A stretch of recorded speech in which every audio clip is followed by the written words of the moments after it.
출애굽기 10장. 하나님께서 모세에게 말씀하셨다. 바로에게 가거라. 내가 바로와 그의 신하들의 마음을 완강하게 했다.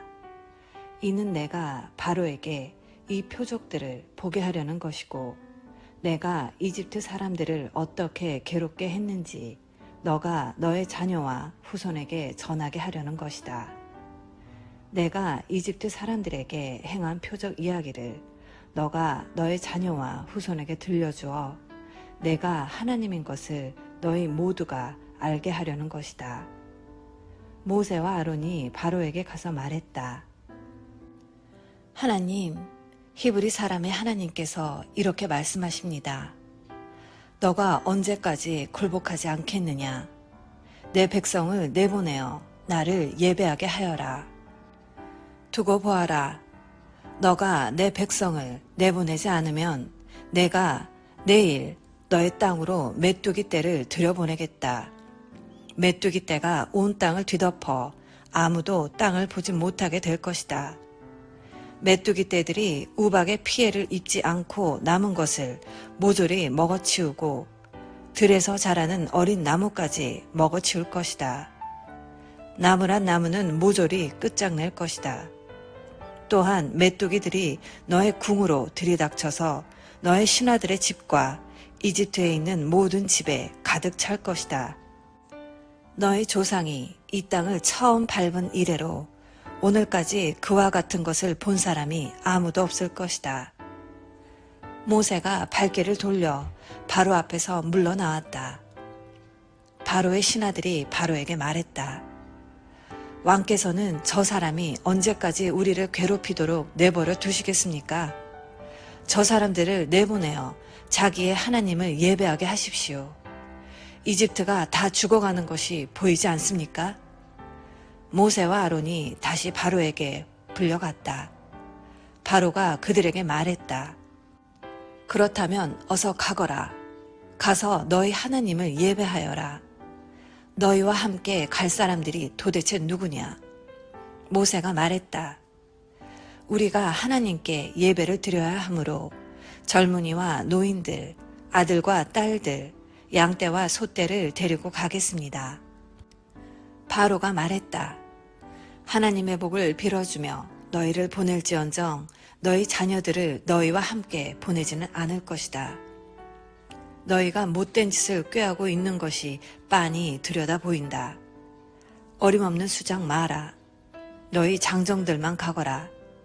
어서 가서 하나님을 예배하여라. 그것이 너희가 그토록 바라던 것이 아니냐. 그들은 바로 앞에서 쫓겨났다. 하나님께서 모세에게 말씀하셨다. 너의 손을 이집트 땅 위로 뻗어 메뚜기 떼가 이집트 땅을 덮게 하여라. 메뚜기들이 우박의 피해를 입지 않고 땅에 남은 채소를 남김없이 먹어치울 것이다. 모세가 지팡이를 이집트 땅 위로 뻗자 하나님께서 동풍이 불게 하셨다. 동풍이 그날 내내 낮과 밤으로 불었다.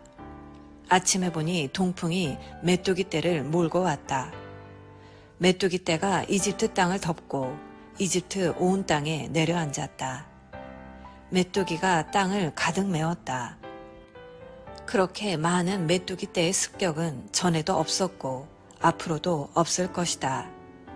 메뚜기 떼가 온 땅을 뒤덮어서 땅이 새까맣게 되었다.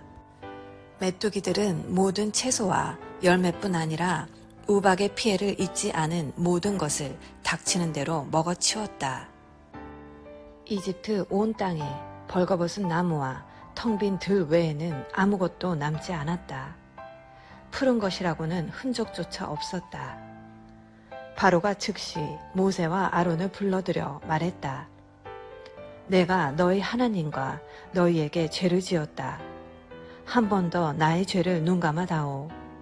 너희 하나님께 기도하여 이 재앙에서 나를 건져달라고 해다오. 이곳에서 죽음이 떠나가게 해다오.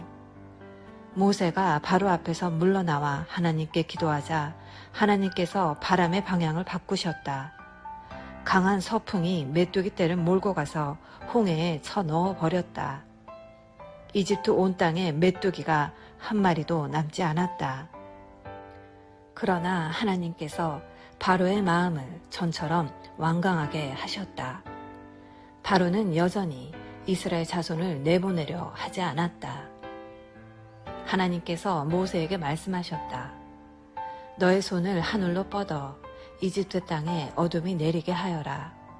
손으로 더듬어야 다닐 수 있을 만큼 짙은 어둠이 내릴 것이다. 모세가 하늘로 손을 뻗자 짙은 어둠이 사흘 동안 이집트 땅에 내렸다. 사람들은 서로 볼 수 없었고 사흘 동안 꼼짝도 할 수 없었다. 그러나 이스라엘 자손만은 예외여서 그들이 사는 곳에는 빛이 있었다. 바로가 모세를 불러들여 말했다. 가서 하나님을 예배하여라. 너희 양떼와 소떼는 남겨두고 너희 자녀들은 데리고 가거라. 모세가 말했다. 왕께서는 우리가 하나님께 드릴 짐승과 제물들을 가져가게 해주셔야 합니다. 그래야 우리가 우리 하나님을 예배하면서 그것들을 제물로 드릴 수 있습니다. 우리의 가축들도 우리와 함께 가야 하며 한 마리도 남겨두어서는 안 됩니다. 그것들은 우리가 하나님께 드릴 예배에 필요한 제물입니다. 그리고 그곳에 이를 때까지는 어떤 것을 제물로 드려야 할지 우리가 알지 못합니다. 그러나 하나님께서 바로의 마음을 계속해서 완강하게 하셨다. 바로는 그들을 내보내려 하지 않았다. 바로가 모세에게 말했다. 내 앞에서 썩 꺼져라. 다시는 너를 보고 싶지 않다. 조심해라. 내 앞에 다시 나타났다가는 죽을 것이다. 모세가 말했다. 마음대로 하십시오. 나도 다시는 왕 앞에 나타나지 않겠습니다. 아멘. 오늘은 출애굽기 10장 말씀을 함께 묵상하셨습니다. 오늘 본문에서는 8번째 메뚜기의 재앙과 9번째 흑암의 재앙이 기록되어 있습니다. 하나님은 이 재앙들의 목적을 말씀하시는데 이집트의 바로와 그 백성에게만이 아니라 이스라엘 백성의 자손들에게도 하나님을 알리시기 위함이라고 하십니다. 그리고 여전히 고집을 부리는 바로로 인하여 9번째 흑암의 재앙이 임합니다. 이 재앙을 통해서 태양을 숭배하고 바로를 태양의 아들이라고 믿던 이집트 사람들에게 태양이 신이 아니라 태양을 창조하신 하나님이 유일한 신이심을 드러내십니다. 하나님께서 바로의 마음을 완강하게 하심으로 바로는 아이들을 데리고 가되 가축들은 놓고 가라며 고집을 피웁니다. 이런 바로의 고집은 이집트를 참을 수 없는 고통 가운데로 몰아넣었습니다. 오늘 말씀을 묵상하며 나는 하나님 앞에 어떤 자녀인가 생각해 보았습니다. 나는 하나님의 말씀에 반응하고 있는 자녀인지, 그렇다면 그것 또한 전적으로 하나님의 은혜라는 사실을 알게 되었습니다. 오늘도 하나님의 말씀 앞에서 나의 고집을 버리고 하나님의 말씀에 믿음으로 반응하는 복된 하루 되시기를 기도합니다. 사랑의 엄마